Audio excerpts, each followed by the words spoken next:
PMC channel ప్రేక్షకులందరికీ నమస్కారం. ధ్యానం గురించి గొప్పతనాన్ని, మహత్తరమైన శక్తిని మనకందరికీ అందించిన వ్యక్తి మన బ్రహ్మర్షి పత్రిజీ గారు. వారు ఈ ధ్యానం జీవితకాలం అంతా సాధన చేసి మరియు అందరికీ తెలియజెప్పి ఈ ధ్యానం గురించిన అనేక శక్తుల్ని, ఉపయోగాల్ని మనందరికీ మానవాళికి అందించారు.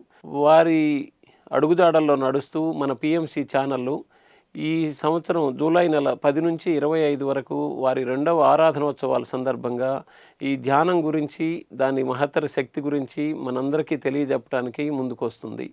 అలాగే పత్రిజీ గారి గురించిన జీవిత చరిత్ర, జీవిత విషయాలు, కొన్ని మనకు తెలియని విషయాలన్నీ గూడా మనకు తెలియజెప్పడానికి ఈ ప్రోగ్రాముల ద్వారా మన పిఎంసి ఛానల్ పనిచేస్తుంది. జూలై 10 నుంచి జూలై 25 వరకు మన పిఎంసి ఛానల్‌లో ఈ ప్రసారాలని తప్పక వీక్షించండి. ధన్యవాదాలు.